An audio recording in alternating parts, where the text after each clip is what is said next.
We're going to be painting this hummingbird today. Stick around. I've got the background started and the twig. We're just going to jump right into the hummingbird today. Okay, so we have the background painted with spring green. I believe this was Christmas tree green at one time. And some white. I might have had a little yellow. I think I had a little yellow in there. I had just Christmas tree green in some areas, some of the spring green in some areas, the white, it's all kind of mixed in there. And I just load my brush with all the colors and put it on there. Just back and forth, put it on there. The more you go back and forth, remember, the more it's going to blend into one single color. So if you like the way that it's kind of streaked, kind of like it's a blurred background, then you don't want to brush back and forth a lot. Okay? So that's how that was done. My stick here, think of it as a long skinny tube or a long rectangle. It was just done with nutmeg brown with one layer. I just went out this way and then I kind of hooked it up a little like it's a broken branch.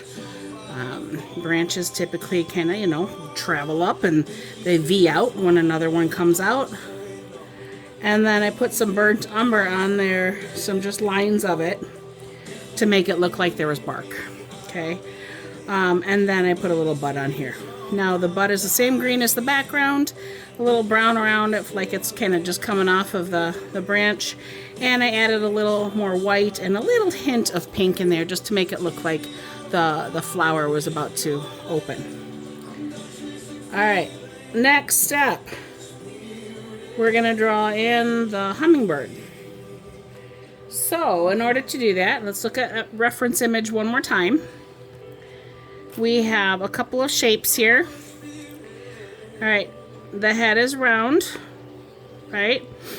The body is oval, kind of egg shape, right? It's a little skinnier down here, a little fatter up here, like an egg. So oval, and then you can kind of bring this down as like attaching a triangle to it. And then his beak comes out here. All right, so we have a circle, an oval, and a triangle as far as your shapes go today. I'm going to draw that on the canvas here in white so you can see it. Now, because it's a smaller bird and they have small feathers, I tend to use smaller paintbrushes. If you have a large canvas, use a brush that's appropriate to the size of the canvas. Mine is 9 by 12. I'm going to dip into my white so you can see my colors. All right. Because I want his belly here, I'm going to start with my oval first. Try to hold down on my canvas here. Remember, it's a little skinnier down there, and it gets a little fatter up here. All right, so there's my oval shape. I'm going to put in his head.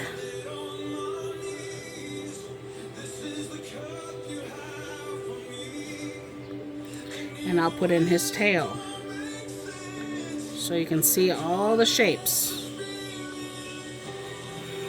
All right. Now, this is not our finished painting. It's not our finished shape of the bird, but those are the basic shapes that you're going to see in this hummer. And then his beak is going to come out here. All right. Now, if you really look at it, this was another skinny triangle, so kind of triangle shape in there. See that? Comes to a longer point, though. All right. Now, to connect our head and our body, we have to bring this line down, but it's kind of like an inverted curve. All right, so it comes up to our body, into our head. Same this way, right? His neck has to come down and connect into the body.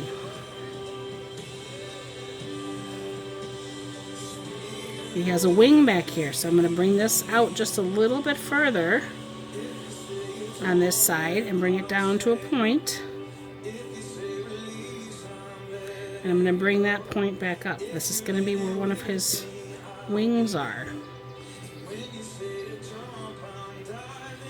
All right. We're not going to see the other wing because it's on the other side of his body. But you do have these tail feathers that get tucked up in here too. All right. So just keep that in mind. This tail feathers down here maybe opened up a little bit. So you might see more of a fanning effect going on there. It's also going to have a little circle for his eye. So his eyeball is going to be in here. You can use the back of your paintbrush if you want to get that circle, or you can paint it on with your brush. Alright, so there's our basic shapes. He's also going to have his feet coming down here, so he's going to have a toe hook in there and one on the other side.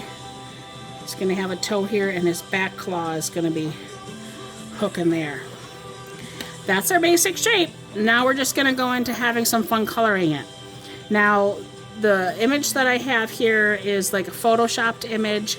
I've never seen a hummingbird in real life that's that brilliant in color. Not saying they don't exist somewhere, but in my area, typically we get the green hummers with the red throats for the males, and they're just white with the females.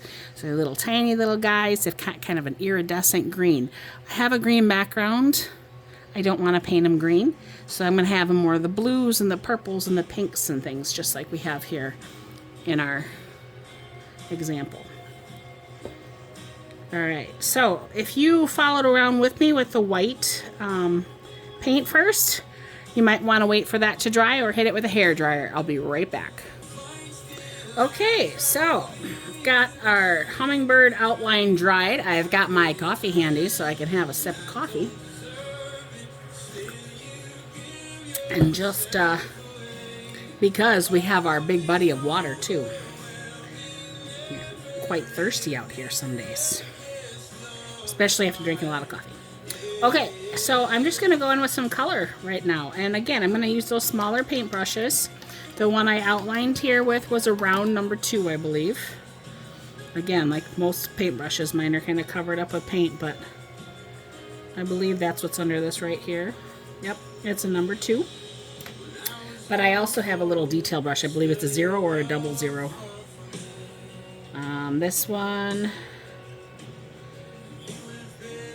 Well, this one here says a 615 Eye of the Tiger by Dynasty. But most of the time they sell 0 or 00 for the small brushes. So as you can see, it's a very tiny brush.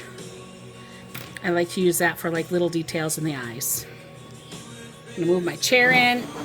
Sorry if I move the camera. I got it plugged in right now, so it's charging. Alright, the colors that I chose on my palette here. I have my cobalt hue, my Caribbean or Caribbean, however you want to say it, the spring green. I have a bright yellow, and I have the magenta. Now, if I mix the bright yellow, the magenta, and one of these blues together, I will make all the colors of the rainbow, because those are my primary colors. These are not my true blue primaries. These are not exactly my true blue, true yellow and pink primaries. As you know, it's red, yellow, and blues, what we tell you in the art world. But if you think of inks in your printer, the magenta, the cyan, and the yellow. The cyan is closer to this color, but more blue, less green. When you mix them together, you get the true colors. If I was to mix a red with this yellow, it's not going to be a very pretty orange. But if I go ahead and grab some of that and mix it together, depending on the ratio that I grab, is going to determine the color of my orange that I can mix. More yellow is going to be kind of that yellow-orange, right? And more pink is going to be kind of that reddish-orange, pinkish-orange.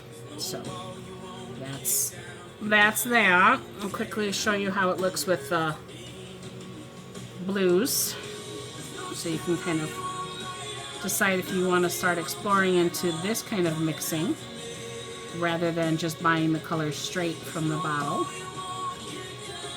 and having to have a lot of different paints handy. See, as you can see, it's making a really pretty lavender color. Let's go with this little bit more bluish kind of green. Add that here. Grab a little of that magenta. This is going to be a muted purple because of that green. There's a little bit more green in there. And the green and the red are complementary colors. So it's going to be kind of like a grayed down purple. You notice the difference of that one and this one. This one looks like I added black or white to it to make it kind of gray. That's because this blue here isn't a true cyan. It's just that got that green hue to it. Alright, so there's our color mixing theory here. And again, if we take the yellow and the blue, we're going to get a green.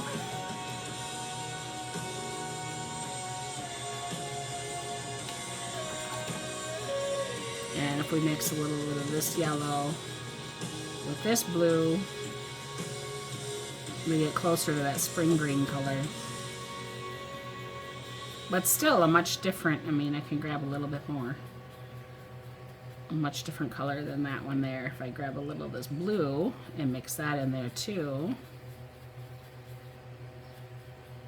you can see how it all changes colors. And this almost is kind of like, I muted it down. This has a little bit of white added to it, I think, as a base. Because it tends to, when I mix some colors together, it tends to bring it to kind of that muted white added color. So it's not a true hue. Alright, so now that our color mixing is has been explained, we're going to go here and I'm going to start with a purple on the top of his head. And right now I'm just going to cover up that white line. I don't need that in there.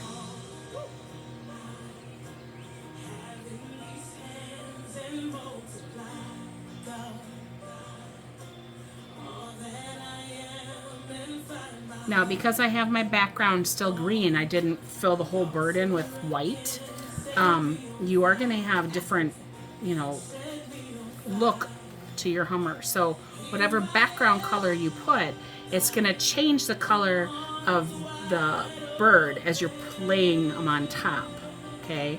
So if you had a black background because you really wanted that bird's colors to pop and shine, you probably want to have the bird painted completely white or leave that canvas white where your bird is going to be and paint around it. I don't like painting around things. It takes too long, but it can look nice. I'm going to grab a little more pink there, mix that in, change up my color of purple. And I'm going to bring it down. Now, if you notice, I'm doing these kind of dot strokes, but overlapping them. That's going to start looking like the petals, the feathers in the bird's body and head.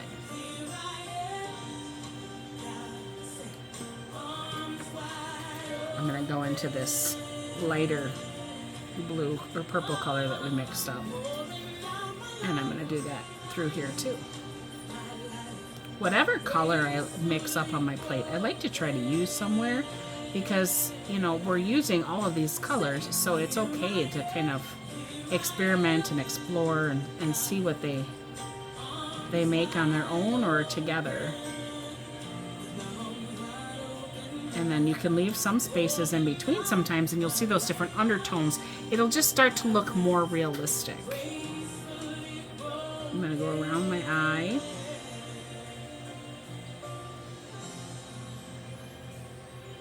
Kind of give it a little bit of a lid. And I'm going to bring this darker color into where my beak center is going to be.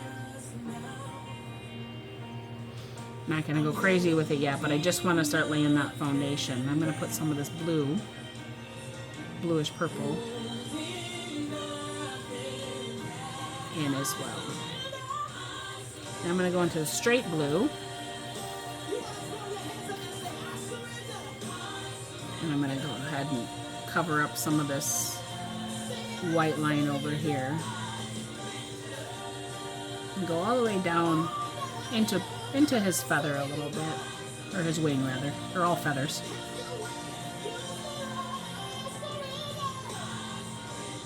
Now you see I still have some pink in my brush from the magenta, so the purples, if I press down, you can see that coming out. That's why a lot of times I don't like washing my brush in between colors, because I can get different effects. It's like a happy accident, right? It's like, oh, I didn't know that was still there. You're reactivating the colors because you're adding more paint. Eventually it'll all just get blended in and wiped away. I'm going to go into my Caribbean blue here. Caribbean, whichever way you want to pronounce it. We can have an argument about that another time. I have never been down in that area, so I don't know what they say in that region as to how they pronounce it. But it's funny if you ever watch any different TikToks or whatever, and you'll hear people say things that Americans pronounce wrong, you know. And I mean, I wouldn't say it's all Americans, because we all talk different depending on where we were raised and how we were taught. But it is kind of funny how we stereotype different dialects based on, you know, our experience in the regions and stuff we're in. Just like, you know, if you're from the South, you're going to talk a lot differently than someone from the North. Wisconsin, as they always say, we don't say Wisconsin. That's just ridiculous. It's Wisconsin. We don't overemphasize the con in Wisconsin. You might think we do. You might hear that. All right, I'm taking a sip of my coffee, so I'm just going to let that kind of dry up a little bit there. All right. I put my paintbrush in my water cup whenever I am not painting with it, so the paints don't dry out in it. It is such a small brush that they would dry out fast, and I am outside of my studio. I've got a fan going, the windows, the garage door open and whatnot, so I don't want paint to dry in my bristles. When the paint gets down into here, into your finial, it spreads the bristles open. You always want to take care of your brushes the best you can. Don't leave them sit in the water too long either. That is going to cause an issue right through here as this wooden handle starts to fill with water. It's going to crack it. It's going to remove this paint. The paint is sprayed on it first before the finial gets put on usually. The finial is crimped on there, but sometimes they add glue, and depending on your brush styles, and that's going to loosen up that. It's also going to damage the bristles of sitting in there for too long. The best way to dry a brush is hanging it upside down. So if you had a little clip, you could clip it there and hang it that way. That's the best way to dry brushes. The second best way would just be lay it flat. And then I always take my fingers and I reshape it to the original shape of the brush. That's going to help keep it in that shape and not flare it out. Another thing you can do if you do end up getting a lot of paint in your brushes is use some soap and lukewarm water, and you just kind of get that soap. I always like to do it on my hand because then I can see it coming clean. And it's funny because even if the paint gets in there for a long time and it's like, oh, this brush is ruined, try soaking it in a little bit of soap first, a little liquid dish soap or even that foamy soap, and just kind of let it sit in the cup for a few minutes and then like start moving it around the bottom of the cup. You will actually see the color of the foam or the soap change because it is loosening up in the bristles here a little bit. It's not going to make it 100% perfect again. You can use like a mineral spirits or something on it as well to try to repair those. There are some brush repair products out there, but you know, unless you've got really expensive brushes, most people are going to toss them and get a new pack. But as a teacher, knowing that we don't have big budgets usually in schools, and you know, my own business here, I don't want to be buying brushes all the time. I just ask my clients when they come, just put it in the cup, let it sit there. It's fine. It'll be fine for the hour, you know, that we're here, and then I'll clean them later. A lot of times they'll put them in, switch them around, and then lay them down. That's even better, but it, you know, hey, awesome. What up? Okay, back to painting. Back to this blue color here, just this cobalt hue. I'm just gonna kind of color, and you know, I might even let some of that green from the background still be there, or I might not. I might go ahead and cover it all up.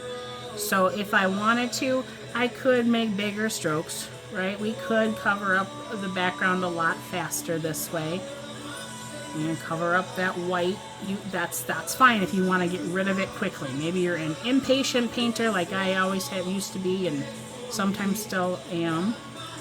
You can go ahead and cover this up with a solid color.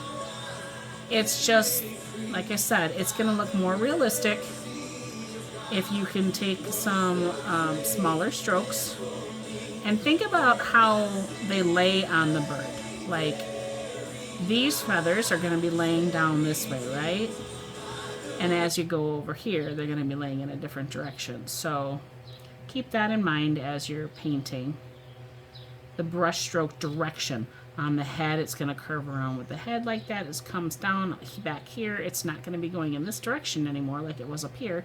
It's going to start curving in this direction. So just keep that in mind as you're painting. That I'm going to add a little pink here to my brush and make that darker purple again, and kind of put some of those strokes in here as well.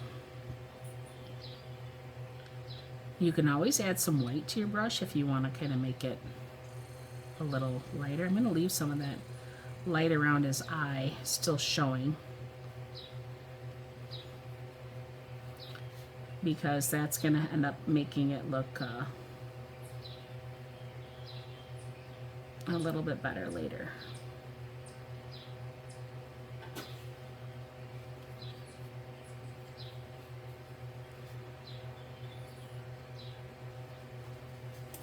Oh, there goes the squirrel, so there goes my dog.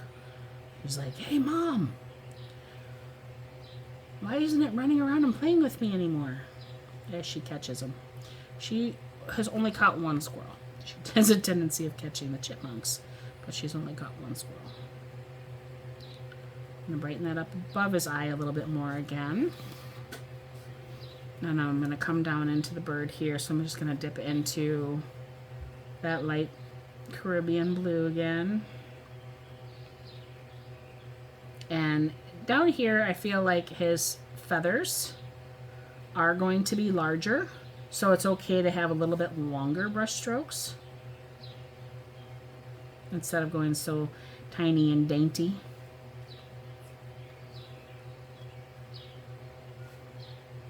And again, I might take some of this color and bring it down a little bit. It was still wet up there, so I just grabbed a little of that. I can take a little of this, maybe spread it up this way a little.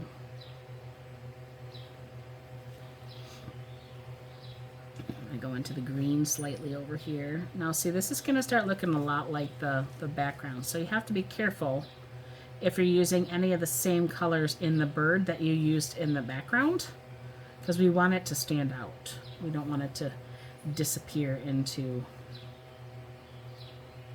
the background.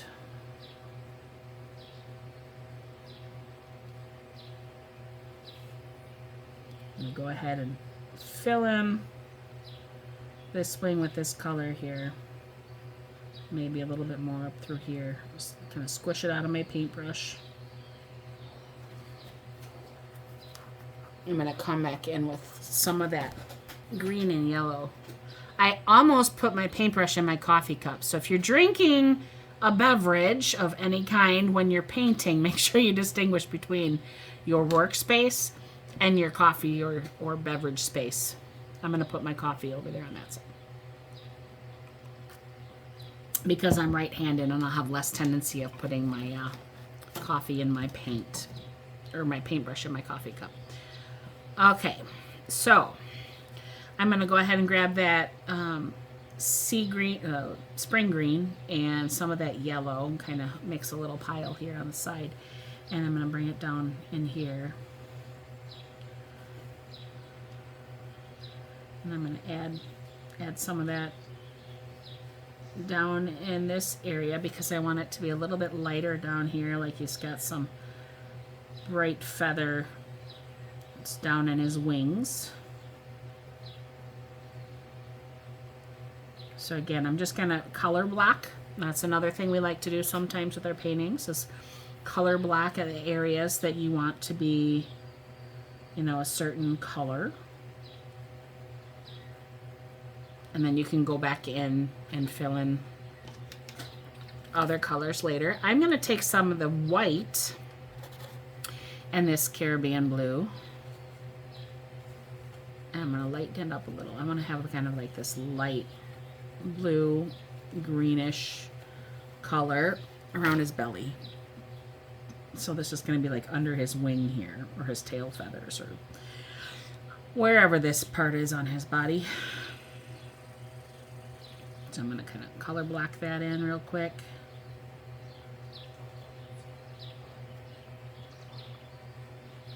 I could use that same light blue. I could put just a little bit up here.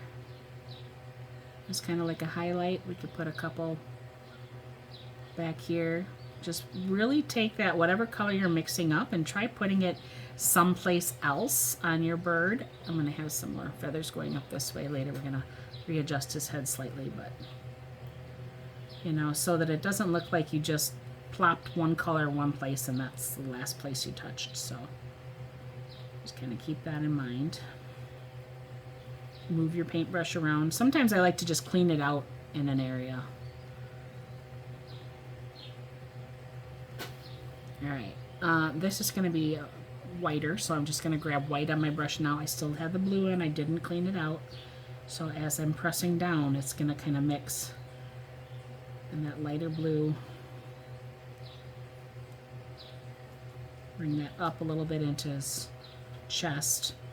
And remember, if it's a female, they're not usually as brightly colored, just like cardinals. The red ones are the males because they are meant to distract the predators. I think it's the same with most birds. I'm not going to say all because I'm not an, a bird specialist. Oh, even my mind didn't want to use my proper words. Okay. Now I'm going to rinse my brush out, because I'm going to switch to a purple again. And yellow and purple mixed together, they're primary colors. They're, or sorry, complementary colors. They will end up making kind of a brownie muted color, and I don't want that right now. So I'm just going to go in my magenta. I'm going to put it over here by my white. I'm going to lighten this up a bit. I don't want it too light, but I want it lightened a little.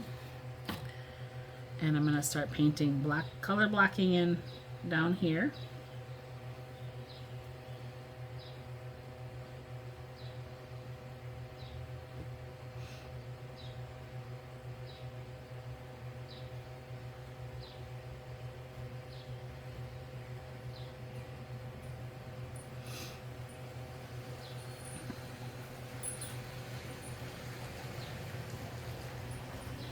Just kind of hide some of that green that we have in the background.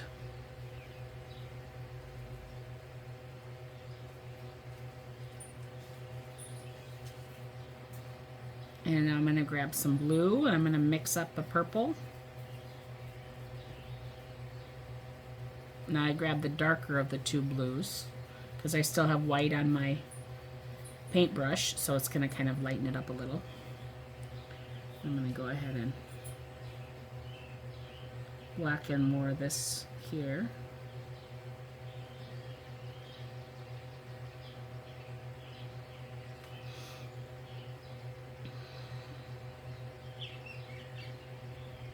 Now you see this is kind of like what I would consider a dry brush technique. It's kind of running out of paint. I'm not pushing down too hard. I'm going to take some of that purple over here as well.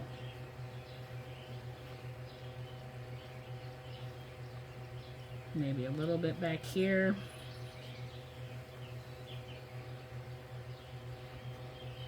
Rinse out my brush real quick. I go in straight with magenta again.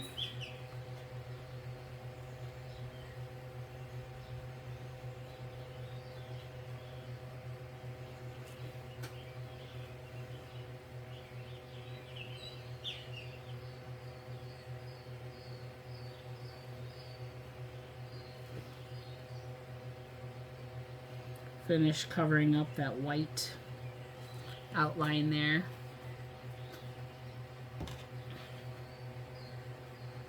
Okay, so we've got the color blocks in that I want. I'm going to go in with my smaller strokes like I did the head and cover up those solid lines.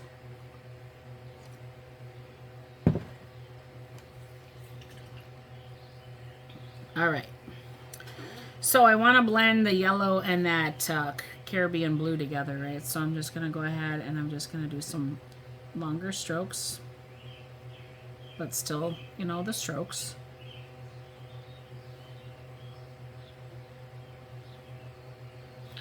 Might add a little bit of blue to my brush, that darker blue, define some of those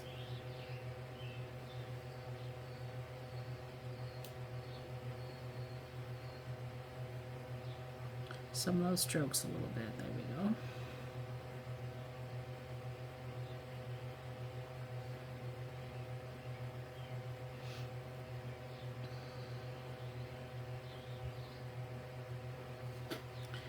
All right, so I had that Caribbean blue there, and I'm going to go into my yellow, and because it's still wet and I didn't clean my brush, we're going to get some of that to blend naturally on its own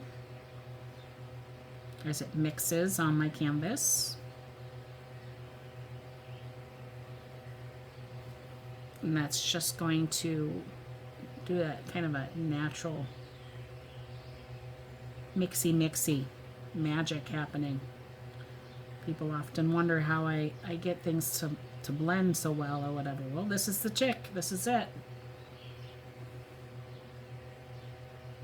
Take some of that up here. Why? Again, just because I like bringing some of those colors elsewhere. I don't feel like his feathers would be just one color all the way through. I'll go ahead and do a couple little of those light strokes here.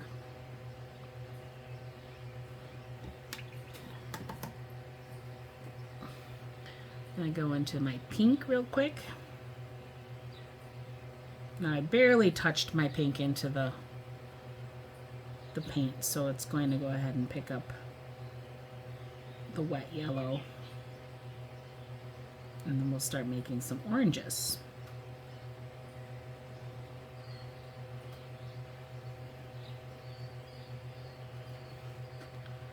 I'm going to go back into that purple down here, add a little bit more pink to my brush so it's not too muted.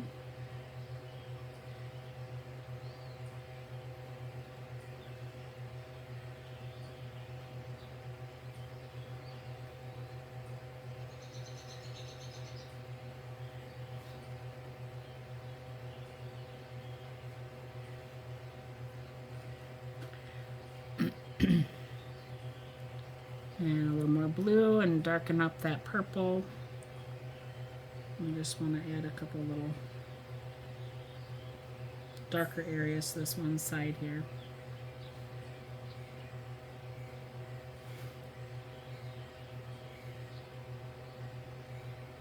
And this time we're going to let this part up here kind of flare out a little bit in a couple areas. Like maybe just shook his head or something and the feathers are kind of, like I said, I'm going to do the same kind of up in this area.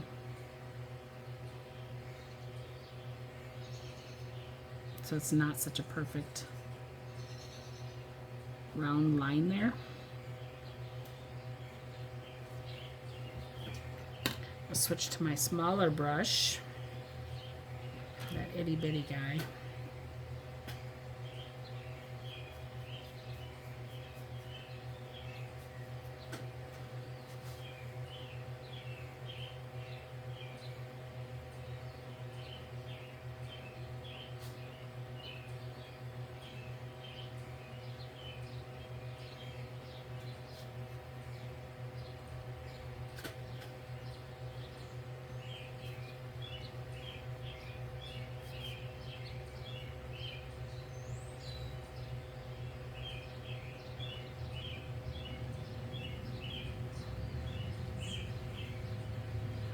That time I went into a little bit of the light pink that I had mixed up with my paintbrush, and that's where I got that little lavender color there.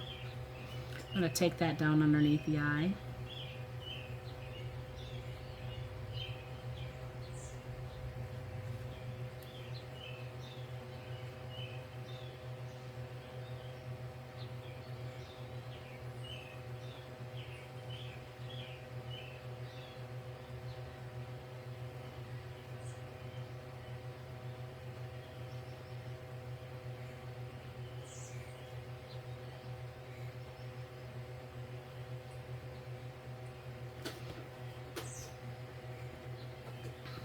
Now, you might be wondering why I bounce around so much. Well, sometimes it's just to let other areas dry a little bit more. Sometimes it's because I like the color and I want to put it somewhere else. Sometimes I see that the color, you know, matches pretty closely to something I had in my original painting or my original image that I was looking at, my photograph.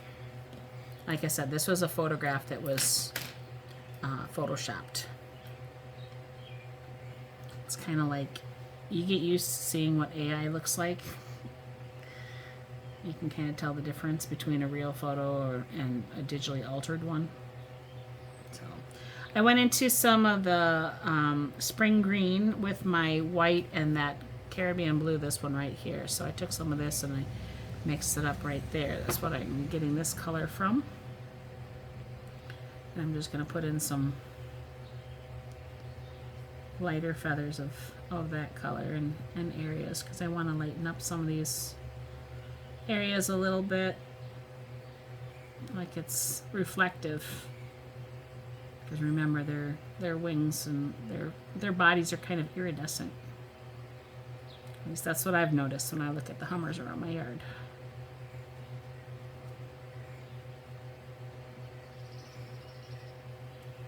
And as always, if you haven't watched any of my videos before, you can always pause, rewind, fast forward, rewatch. Sometimes you don't want to listen to me talk, you can mute it.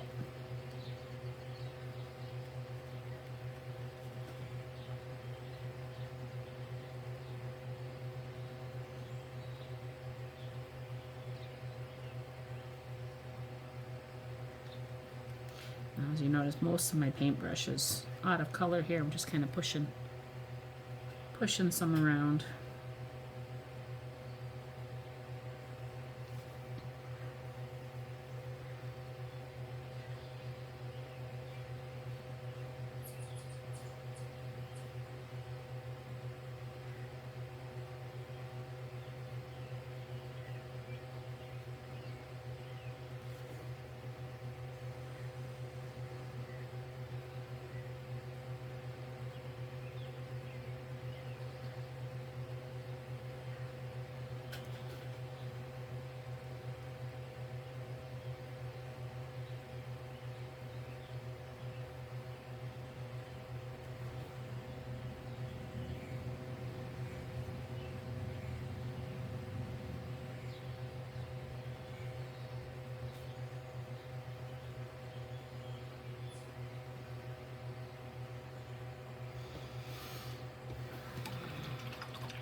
Okay, so let's define underneath here a little bit more his tail feathers.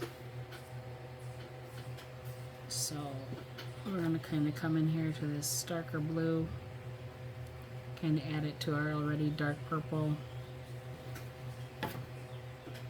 We're going to go underneath here, just like a thin line. Kind of go underneath that wing a little, like it's going to create a shadow. So I might go into my pink a little bit here too. My lighter pink as well.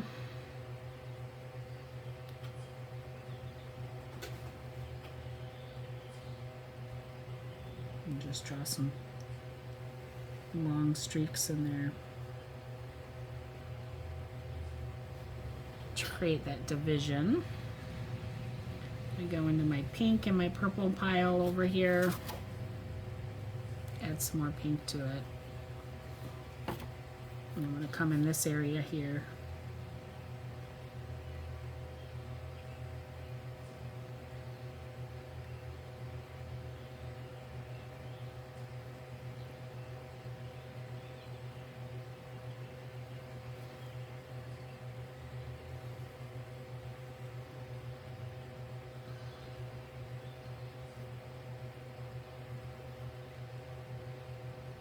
We have to have that point where the feathers here and the tail feathers kind of line up and match too. So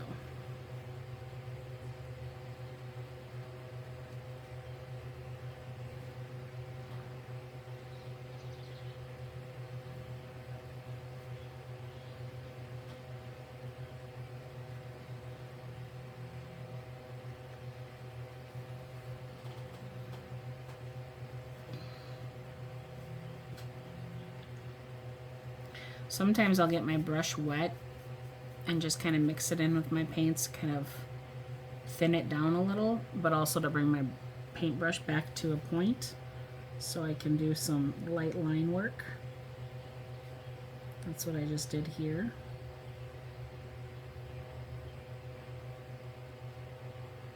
And it kind of creates almost like a watercolor effect as well.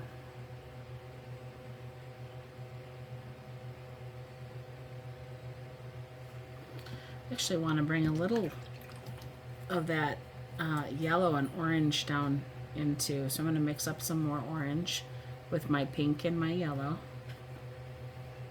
I'm going to go ahead and try to put this in here. Hopefully my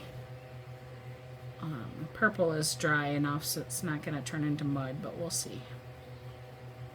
Otherwise I can hit it with a hairdryer.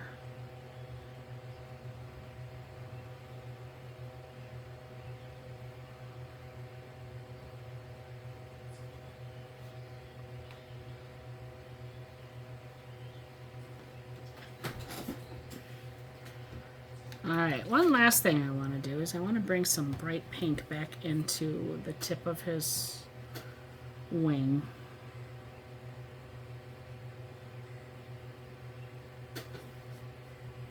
So I'm going to come back in here and just do some more small strokes. I'm going to leave space. I want to still see that dark purple through there. Rinse out my brush. I'm going to bring in some yellow.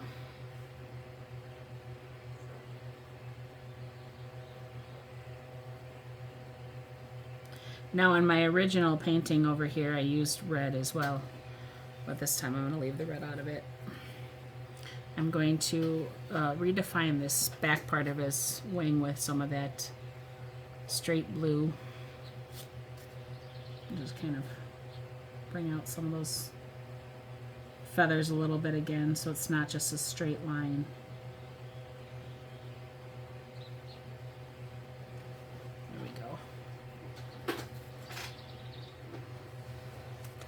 And then I'm going to take some of this to go underneath this part of his wing, just to define that a little bit more.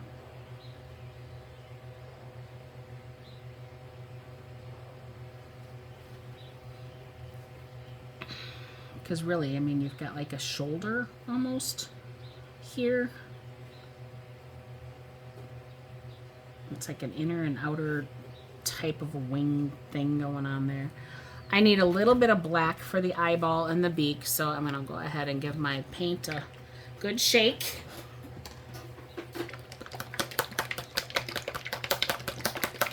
Make sure that all the medium, if I can get this open, there we go, and the pigment are all mixed up. I'm going to take the back of my paintbrush, I'm going to dip it in there, and then I'm going to do the eye so I can get that perfect little circle. I have to let that dry. Notice I'm using my super tiny brush here. Turn my canvas slightly so I can do this a little easier. I'm going to go ahead and paint over my white here with you can have it bending slightly. I had it bending a lot more in my original.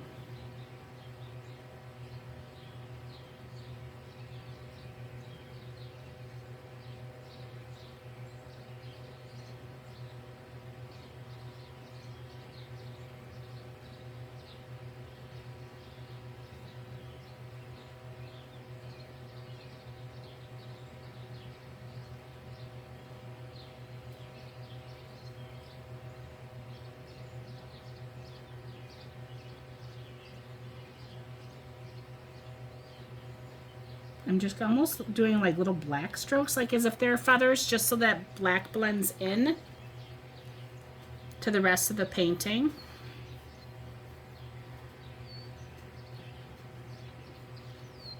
I'm going to take a little bit of this and try ever so carefully to outline an eyeball there. I'm going to put a little back here as well. My bristle just kind of opened, so I made a double line there. That's all the black. Well, I was going to say it's all the black I need, but I have to do his toes too. Alright, you could do them with a dark brown or a gray. I'm going to do it with black, and then we're going to come over and do some details. So I'm going to bring it down and lift up. I'm going to push down and lift up so it almost comes to that claw point.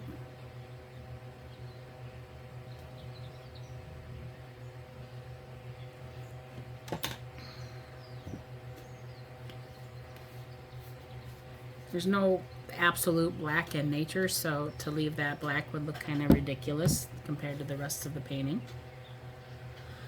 So you'll want to go ahead and put some more color in there. Like I said, we'll use white. I'm going to hit it with the hairdryer, so I'll be right back.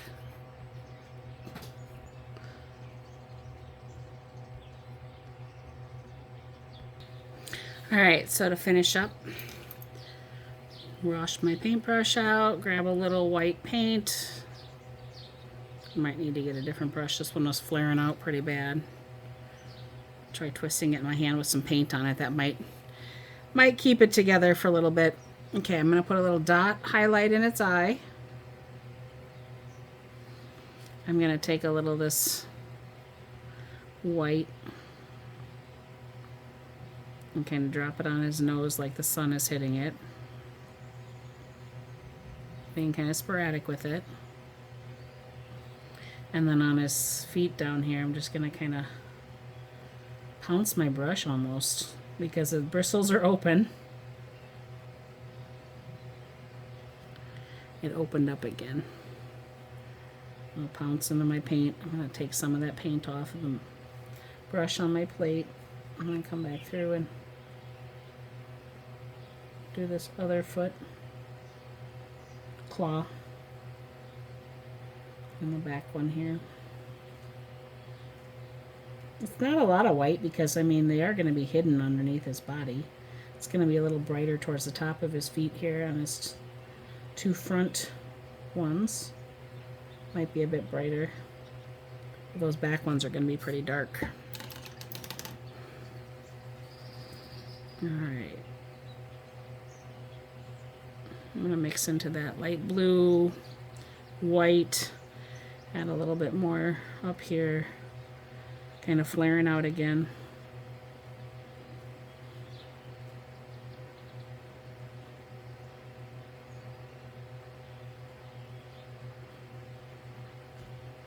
Just kind of finishing up, adding some bright white feathers in there too, because some of them do have that really bright white area.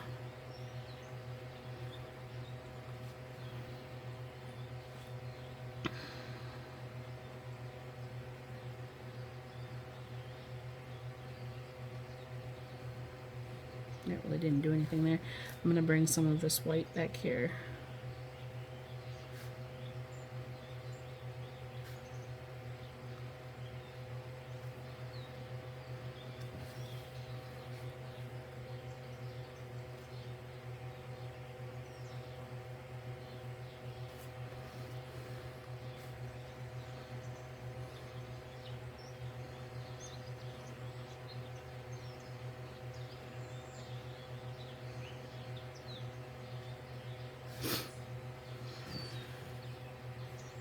Okay, now I could literally just keep doing this forever if I wanted to. I'm just going to step away. We're going to call him finished.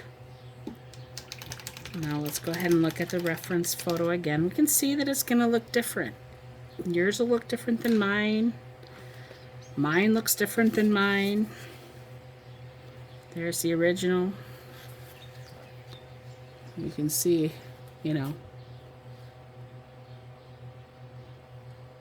not the same. Similar, not the same. I'm not going for photorealism. Just giving us a nice hummingbird there appearance. Now, why is it so ginormous? Well, because we zoomed in on it, okay?